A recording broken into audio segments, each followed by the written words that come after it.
Last year I featured the Ford Super Duty with the new Tremor off-road package. For this year, Ford has added it to a number of other vehicles, including this 2021 Ford Ranger Lariat 4x4. We've got the Tremor package on here, and if you wanted to go with a full-size truck, you could also get it on the new F-150. Now, what's interesting about the F-150 is it's an actual trim, whereas on the Super Duty and the Ranger, at least for right now, it's a package that you can get on this Lariat. So what's important about it? Why would you be excited to get this off-road package on the Ford Ranger? Well, the MSRP for this is pretty affordable for a mid-sized truck, $52,000 as tested Canadian, about $46,000 in the States.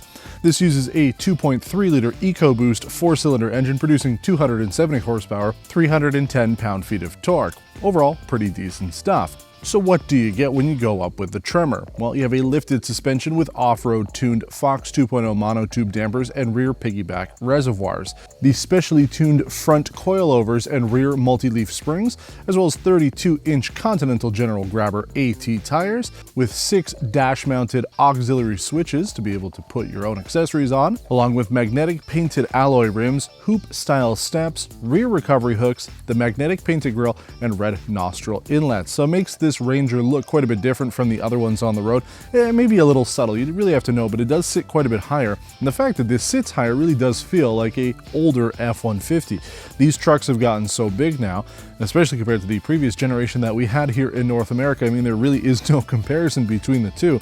The old Ranger was more of a car, I guess, kind of like what the new Maverick will be, this taking up quite a bit bigger space in the marketplace. Now here's the thing when it comes to pickup trucks. Here in North America, here in Canada and the United States, buying a pickup truck is meant to be sort of a status symbol. It's felt like you're reflecting your personality in it. The bigger the truck, the better you are off in the world. And unfortunately, that's the case, even though it's not true. I mean, the idea is you're supposed to be buying these because you need it for some reason. You're buying this, maybe you want to do some off-roading, have some payload capabilities in the back, and just have something a little different. Now that's the thing though, as I mentioned, because there's such a, not stigma, but because trucks are such a unique buying thing, some people might just not consider this because they don't want to give off the impression that they had to go with a Ranger. But I'm telling you right now to listen to yourself. Ignore the haters. Anybody has a problem with you buying a Ranger, you come tell them to talk to Uncle Niall. Because I've actually had a lot of fun with this, and this is probably the pickup truck that I would buy. Sure, the new F-150 has tons of bells and whistles, but the price just keeps on going up. This is moderately affordable. Now there's some stuff that we get on this because we have the off-road trim on here, because we have the Tremor. You have to go up with the top-end package essentially. So this is more or less fully loaded. We have full LED headlights with LED fog lights. Inside we have Sync 3, works very well.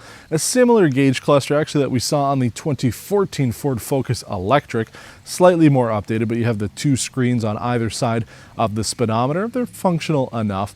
Heated front seats, dual zone climate control, interior LED lighting, and then that's kind of it. We've got the special seating on the inside here for the Tremor.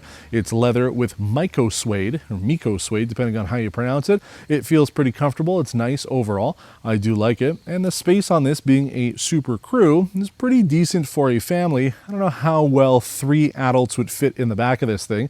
I certainly wouldn't be too comfortable, and I'm not very comfortable sitting behind myself if I were driving as well, but it's functional enough.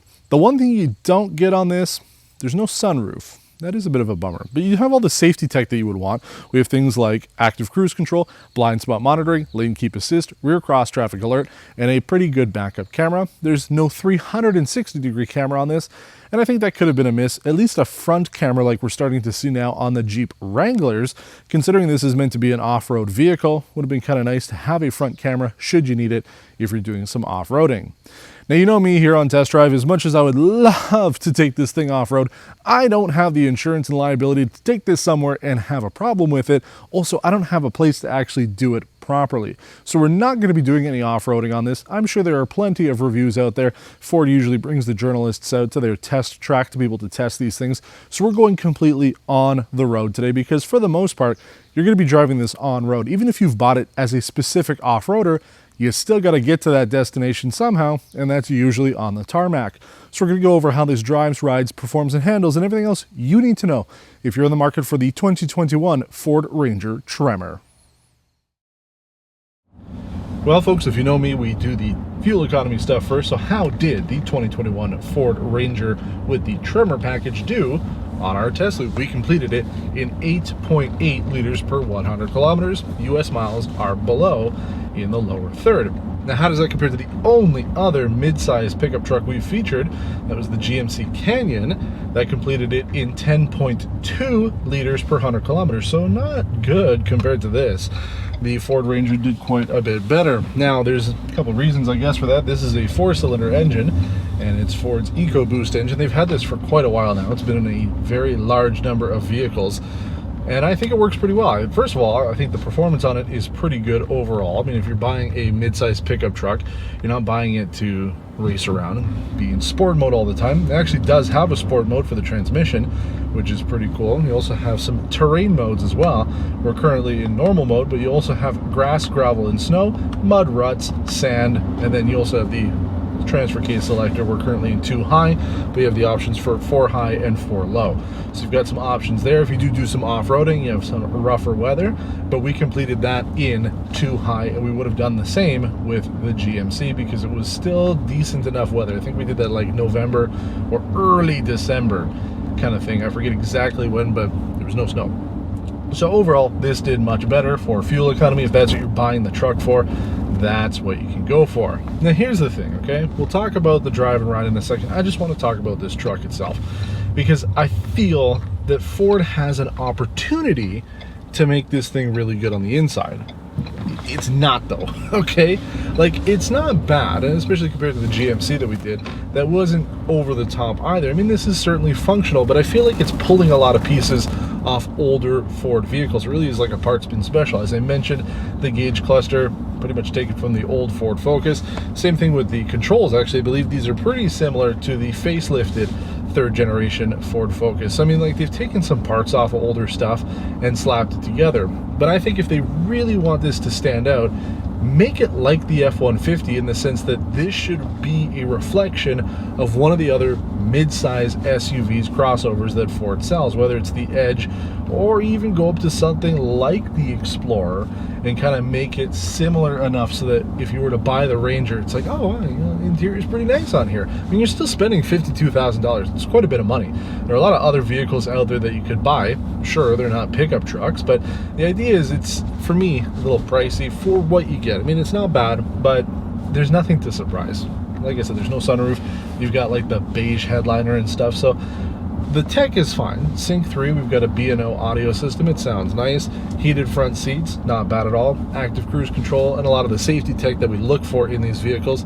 It is good overall, but I think the interior could be worked on just because it does feel like an older vehicle than it actually is. But let's talk about the ride, drive, and performance on this. Like I said, the engine works very well. I've had no issues. If I have to pass people, get up to speed, this little EcoBoost has done well. The transmission has been pretty smooth too. I keep it pretty much in drive all the time, but I do like the fact that there is a sport mode, and I have used it several times, so that is nice to have. Now, I know a lot of you didn't like that I complained about the Tremor on the Super Duty. I said that it kind of made the ride feel a little harsh, and I imagine that's the case here too. I haven't driven any other Rangers, so I don't know really how it compares, but compared to the other pickup trucks that we've done, despite those being full size, I actually do like this a little bit more. I still personally would not get this. I don't do off-roading, so there is no reason for me to get it. I would just get a regular Lariat fully loaded, and I would also skip the FX4 package because I don't like those either, but that's just me. I think that it would work out really well for people who do some off-roading, whether it is, you know, some of the more hardcore stuff, or it is something a little bit more, you know, you're taking it to your cottage and it's got rougher roads, things like that. You should be fine with it. So it depends on what you're going for out of your truck. But one of the things that you guys brought up in the comments on the Tremor F250 is you get a factory warranty with it, right? You're not modifying the truck, so you still have a factory backed warranty, and it's all covered. So that's one of the main benefits of going with the Tremor this way. Plus, it's kind of cool, you know, it is slightly different. It's not special. That's what I said too when we were talking about it. It's not like it's meant to be the Raptor in the sense that, you know, you're just getting an off-road kit, but that could be what people want. You know, you don't necessarily need the performance, but it's nice to have the off-road capabilities, and that's what the Tremor is doing. It'll to be interesting to see if Ford changes that for the next model year or moving on. As I mentioned, the F-150, it's more of a trim. So you buy the Tremor trim, not so much a package. So it could be kind of interesting to see if they do that down the road for this as well, make this a separate trims on the side. Instead of it saying Lariat, maybe it would say Tremor, but it works. So ride is pretty good on this. Comfort, not bad overall for a mid-sized truck. I've been comfortable in here. My wife and kid like it too. There's decent space. The bed is big enough. We don't get too many configurations here. We have the Super Crew with the smaller bed. You can get a Super Cab, which is a smaller cab with the bigger bed. So basically the same wheelbase on the same size truck. I do believe when we featured the GMC that we were talking about, you could get the longer bed even with the bigger cab. So there are some slightly different options there. And also depending on your market, it will be different. Just because we get that here in North America doesn't mean the international version of this doesn't have more options, because it does. That's one of the weird things. Ford's an American company, but here in America we get really weird trim options. So in conclusion, you're going to be looking at this Ford Ranger with this trim if you want to do some off-roading. But I still think that the Ranger on its own is a very competent mid-sized pickup truck. Don't worry what other people say. It's something I talk about so much here on Test Drive, and I feel like I need to continue saying it. If you like this truck, go and buy it. Don't worry about what other people think. Because you know what? At the end of the day, everybody's going to have a stupid opinion about it no matter what. And it isn't justified. So if you really want a mid-sized truck, but you're feeling pressured for some reason, you know, maybe you have friends or family, or just in general, you live in an area that maybe you feel that if you don't have a full-size pickup truck, people are going to look down on you. Again, tell them Uncle Niall said no. You should be able to drive whatever you want, whatever makes you happy, and that's the whole point of having choice like this. And I think it's always unfortunate when I see, especially in pickup truck culture, there is so much toxicity in it. It's something that needs to change, and I hope, as again, my words of wisdom here will help those to buy something that they want, because I've really enjoyed it. I'm looking forward to what the Ranger has in store for the future. As I mentioned, we've got a couple small, not complaints, but things I'd like to see Ford look into and maybe improve on it. But for the most part, very good mid-sized truck. The Tremor, it's here to stay.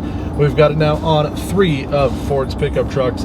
So I guess we'll see if they will be inclined to add it to the new Maverick. Considering it is based on the Bronco Sport, you could theoretically have a Tremor on that too. If you have any questions about this episode of Test Drive, please let me know in the comments below. I always try to get back to everybody as quickly as I can. Give a thumbs up to this video if you liked it as well. And if you haven't done so, consider subscribing to the channel for more content like this. Thanks for watching, and until next time, take care.